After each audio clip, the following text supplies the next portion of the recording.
વલસાડ લોકસભાના ઉમેદવારને પ્રચાર દરમિયાન વિરોધનો સામનો કરવાનો વારો આવ્યો છે। રવિવારના ચૂંટણી પ્રચાર દરમિયાન કેસી પટેલ નવસારી જિલ્લાના ખાંભડા ગામે પહોંચ્યા હતા, જ્યાં લોકોને મત આપવાની અપીલ કરતા જ વિરોધ શરૂ થયો। એક જ ચાલે આદિવાસી ચાલના લોકોએ નારા લગાવ્યા હતા। એક તબક્કે તો ભાજપ અને આદિવાસી સમાજના લોકો આમને સામને આવી ગયા હતા। જો કે પોલીસે દરમિયાનગીરી કરી સમગ્ર મામલો થાળે પાડ્યો હતો।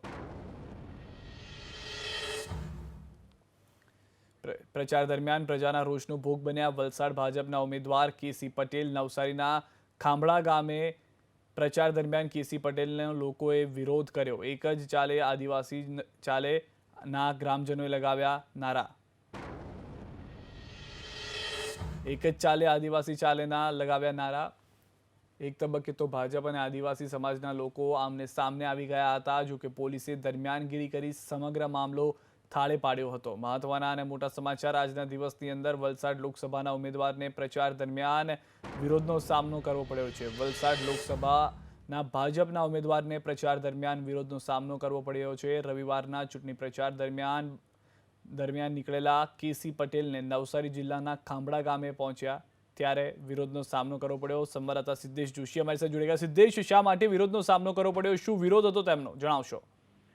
જી, વલસાડના સાંસદ કેસી પટેલ આજે વાંસદા તાલુકાના ખાંભડા ગામે જે છે પોતાના પ્રચાર માટે આવ્યા હતા, ત્યારે તેમને આદિવાસી સમાજ દ્વારા વિરોધનો સામનો કરવાનો વારો આવ્યો હતો।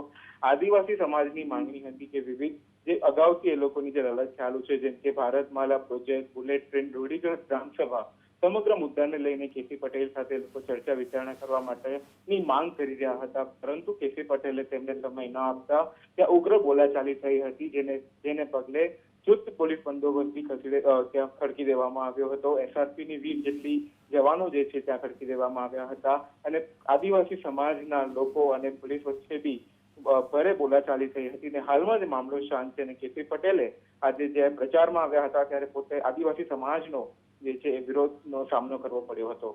જી, આભાર સિદ્ધેશ સમગ્ર માહિતી બદલ। તો વિરોધનો સામનો તેમને કરવો પડ્યો। એક જ ચાલે આદિવાસી ચાલેના ગ્રામજનોએ નારા લગાવ્યા।